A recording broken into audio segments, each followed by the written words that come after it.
have this just in. The Philippine National Telecommunications Commission is ordering ABS-CBN, its radio stations DZMM and MOR to stop broadcasting operations.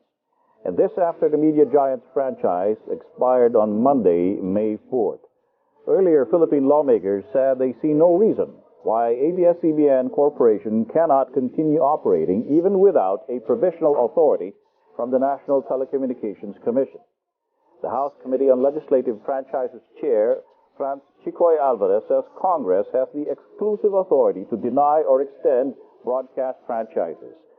Agusan Representative Lawrence Fortun, meanwhile, is calling on the Office of the Solicitor General to set aside its legal row with ABS-CBN as the Philippines deals with COVID-19.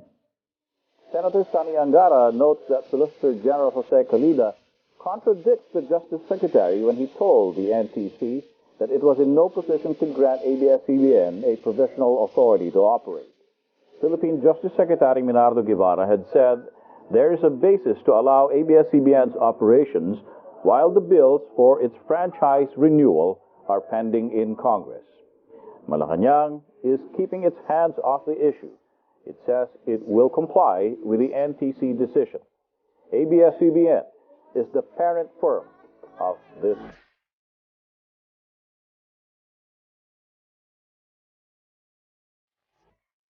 Mga kapamilya, magandang gabi po sa inyong lahat. Ako po ay humaharap sa inyo para sa ating ABS-CBN family. Sa simula pa lang po ng epidemya ng COVID-19, ang ating pong news team ay araw-araw, oras-oras, nalalagay sa peligro ang buhay para lang mahatid sa atin ang mahalagang impormasyon at balita para sa kaligtasan nating lahat. Marami po sa inyong mga kapamilya ay pumasok sa opisina para hindi matigil ang broadcast at serbisyo ng ABS-CBN.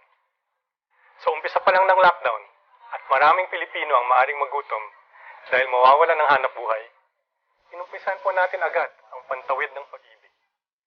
Sa ating pagtutulungan, nakapaghatid tayo ng pagkain at ayuda sa lampas 2 milyon nating kapamilya.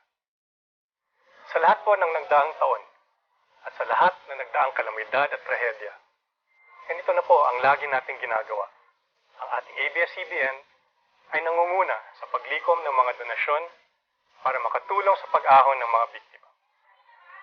Bukod sa serbisyo publiko, ang ating ABS-CBN ay nakapagbigay din po ng pag-asa at inspirasyon sa pamamagitan ng mga palabas tulad halimbawa ng inyong paboritong Ang Probinsyano. Ang makapaglingkod sa inyo ang aming misyon at ang aming kaligayahan. Ngayon po ay dumating ang araw na kami naman ang dumudulog at nananawagan sa inyo. Hindi po binigay ng National Telecommunications Commission ang lisensya para sa patuloy na paglilingkod ng ABS-CBN. Kaya mawawala na po sa ere ang ating ABS-CBN. Ginawa na po namin ang lahat ng requirements para sa renewal at wala rin po kaming nilabag na batas. Pati po ang Kongreso na ayon sa batas ay may kapangyarihan na mag-utos sa NTC na magbigay ng provisional authority sa TV at radio stations ay nagsabi po na bigyan na muna ang ABS-CBN ng provisional authority. Marahil naintindihan ng ating mga mambabatas na mahalaga ang ating serbisyo, lalong-lalo na sa panahong ito. Mga kapamilya, kung naging mahalaga sa inyo ang ating ABS-CBN, hinihingi po namin na tayo ay patuloy na magtulungan para mapanatili ang serbisyong na itudulot ng ating stasyon. Alang-alang po sa mahigit 11,000 nagtatrabaho sa ABS-CBN at sa kanilang mga pamilya na maapektuhan ng kabuhayan at maaring mawalan ng trabaho. Alang-alang po sa milyon-milyong Pilipino na kailangan ng serbisyo ng ABS-CBN, lalong-lalo na sa panahon ng pinakamatinding krisis sa Pilipinas at sa buong mundo. Lalo na ngayon sa pinakamalalang panahon ng sakit at gutom. Ipadama, isaad at ipadinig po natin ang ating nararamdaman sa pagsasara ng ating ABS-CBN. Sa oras na ito, kami naman po ang humihingi ng inyong pagdamay. Maraming salamat po mga kapamilya.